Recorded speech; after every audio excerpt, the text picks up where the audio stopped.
In this video, I'll be using PDQ Deploy to package and deploy NextCloud client. I'm starting this video from my GitHub page, and that's because there are a few bits of information here that I will be using for this video, and I will leave the URL in the description down below. Also, in the bottom of the page, you can find more of my videos that are related to this topic. For example, here you can find videos about my Windows Server setup, and there is also a video about my PDQ Deploy setup. And now I will begin this video by downloading NextCloud client executable installation files, and for that I will use the link that I have here. That brings me to the download page. Here I will select download for desktop and click on Windows 10 64-bit.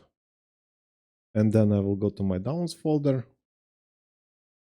and right click on the executable. Then I will select copy, and then I will go to my VMware workstation where I have my Windows environment. And here I will be placing the executable in a network share that is accessible to my users and computers. And for that I will open File Explorer. Here I will enter my file server's name, SRV02. Here I have the software share, I will go inside of it, and here I will create another folder. I will name it NextCloud client, and then I will go inside of it. And I will place the MSI file here. And now I can start creating my package, and for that I will go to PDQ Deploy. I will right click on Packages, select New Package. I will name the package NextCloud client, click on Steps, Install. Here we need to provide our installation file, so I'll click on the button right here. Then I will go to my file server once again, SRV02, software share, NextCloud client folder, and then select the MSI file that I have here. And because we're using an MSI file, we don't need to provide any more values. We can save the package and close the window. And now I'll be deploying this package to a few of my clients, so I'll click on the package here. Then I will click on deploy once.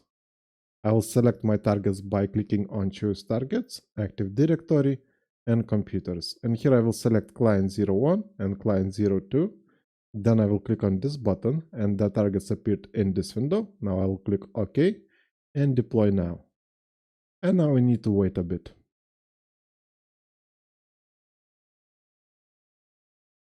And that's it, the deployment is over. We can see that it was successful for both of my clients. But I will double check by going to client 01 that I have here. And here we can see that we have the shortcut for the NextCloud client. I will double click on it. Here I will click on OK.